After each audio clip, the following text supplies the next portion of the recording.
Donald Trump tried to rewrite reality yesterday. For the first time in a very long time, Canada simply refused to let him. Here is the context you need to understand. After a private, high-stakes phone call with Mark Carney, the White House quietly made a move. They leaked a calculated story to Fox News. The headline was simple. It claimed that Carney had walked back his tough speech from Davos. It claimed he had softened his tone. The message was unmistakable. Under pressure, Canada had folded. Now, in the normal course of history, this is exactly where the story ends. The superpower speaks, and the smaller ally stays quiet. You swallow your pride. You ignore the spin. You hope that by accepting the humiliation, you can save the deal. It is the unwritten, ironclad rule of diplomacy with the United States. You do not embarrass the president. You certainly do not contradict him publicly. But yesterday, that rule broke. Mark Carney stepped out into the public eye. He didn't apologize. He didn't offer a polite clarification. He said 6 words that destroyed the entire White House narrative instantly. I meant what I said. He rejected the premise entirely. That decision matters more than any single trade deal. It matters more than any tariff threat currently on the table. Because this wasn't just a correction of the record. It was a line in the sand.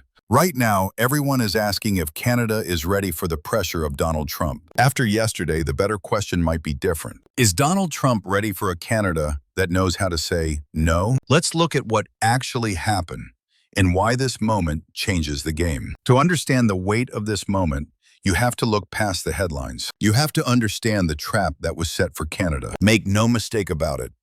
This wasn't an accidental miscommunication between press offices. This wasn't a reporter getting a quote wrong. This was a mechanism. In the world of high-stakes negotiation, information is a weapon. Donald Trump operates on a very specific playbook. We have seen it dozens of times with leaders around the world. The tactic is simple, brutal, and effective. First, you apply immense pressure privately behind closed doors. Then, you leak a victory publicly before the other side can speak. You tell the press the other side capitulated. You tell the world they bent the knee. Why do they do this? Because it forces the opponent into a terrible, losing choice. Consider the position Canada was put in. Option A is to accept the lie. You stay silent. You look weak to your own voters at home. You look submissive to the international community. But you keep the peace with the president. You avoid triggering his temper.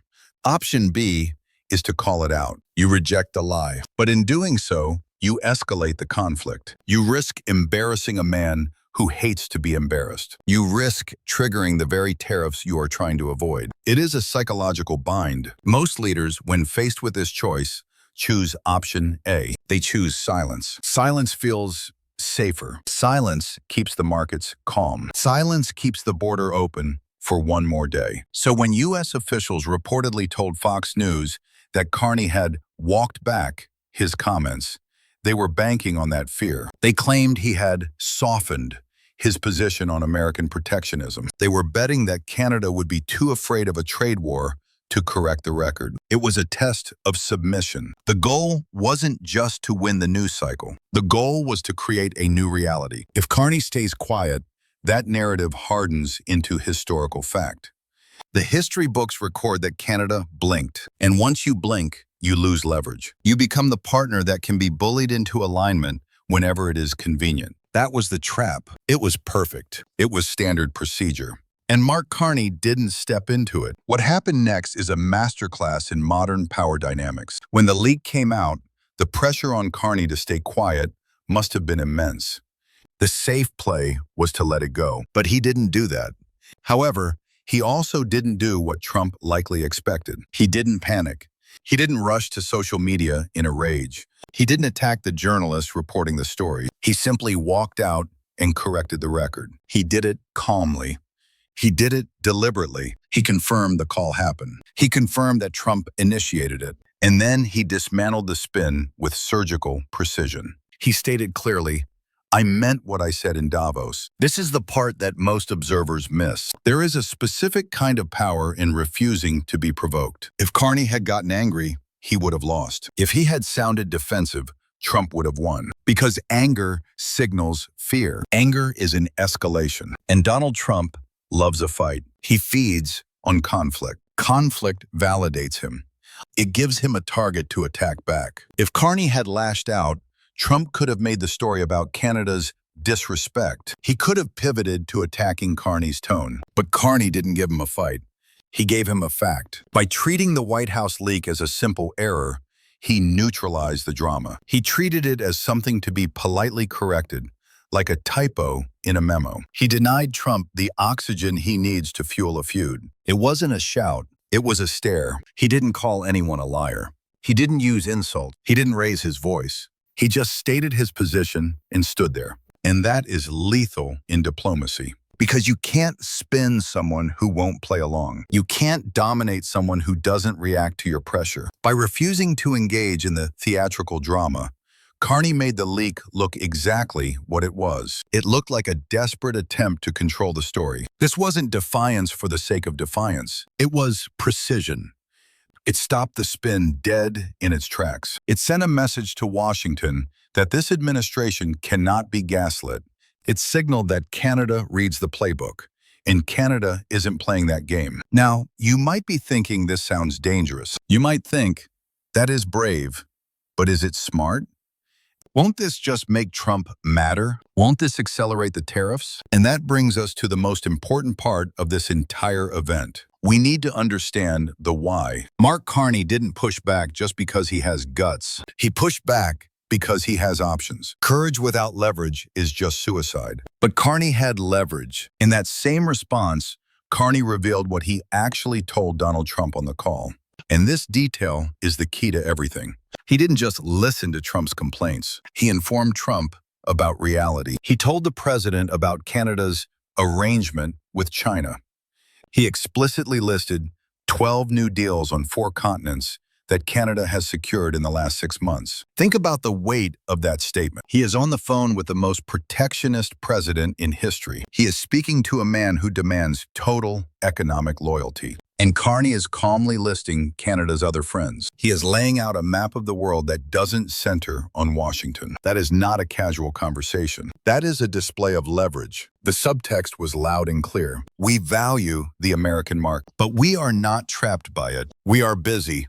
We are building bridges elsewhere. We are not sitting by the phone waiting for your permission. This is the structural shift we've been analyzing for months. For years, the narrative has been that Canada is helpless without the U.S. The assumption was that we have nowhere else to go. The belief was that if the U.S. closes the door, Canada suffocates. Carney just reminded the White House that this is no longer true. The 12 deals aren't just trade agreements. They are insurance policies. They are escape hatches. Every deal with another continent reduces Donald Trump's power over Canada by a fraction. And when you stack 12 of them together, the math changes. Carney was effectively telling Trump that the cost of losing Canada has gone up. If the U.S. pushes too hard, Canada drifts elsewhere. And what was the reaction to this bold move? Did Trump explode? Did he hang up the phone? Did he launch a tweet storm?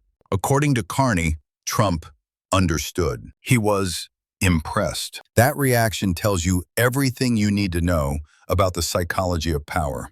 Bullies don't respect submission. Submission invites more pressure. They respect strength. They respect people who have other options. By showing that Canada has alternatives, Carney gained ground. By demonstrating that we have a strategy independent of the U.S., Carney actually gained more respect than if he had apologized. He proved that Canada is not a vassal state. He proved we are a sovereign partner with our own portfolio. So, does this mean the trade war is off? Absolutely. The tariffs are still a credible threat. The pressure will come back, likely stronger than before. Whatever deal is eventually signed will still be painful. But the dynamic of the relationship has fundamentally changed. For decades, Canada's strategy with the U.S. has been defined by one rule: don't make waves. We manage the relationship by managing our own reaction. We walked on eggshells. We filtered every statement to avoid offending the giant next door. Yesterday marked the end of that era. We aren't managing reactions anymore. We are asserting reality.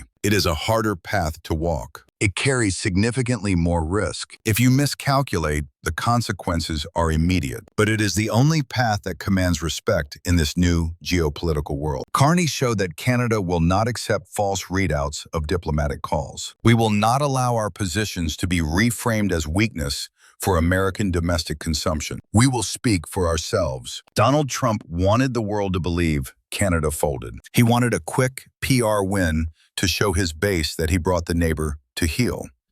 And that changes the math for every negotiation that follows. It signals to the U.S. negotiating team that their old tricks won't work. Leaks won't work.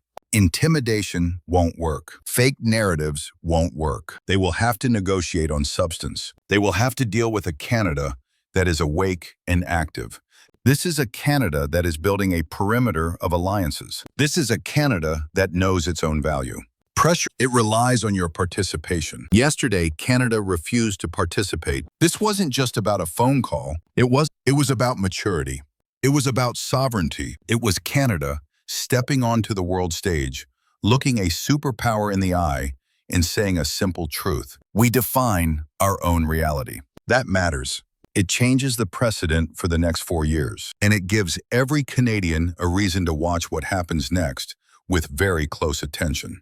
The rules have changed, and Canada is the one writing them. Thanks for watching.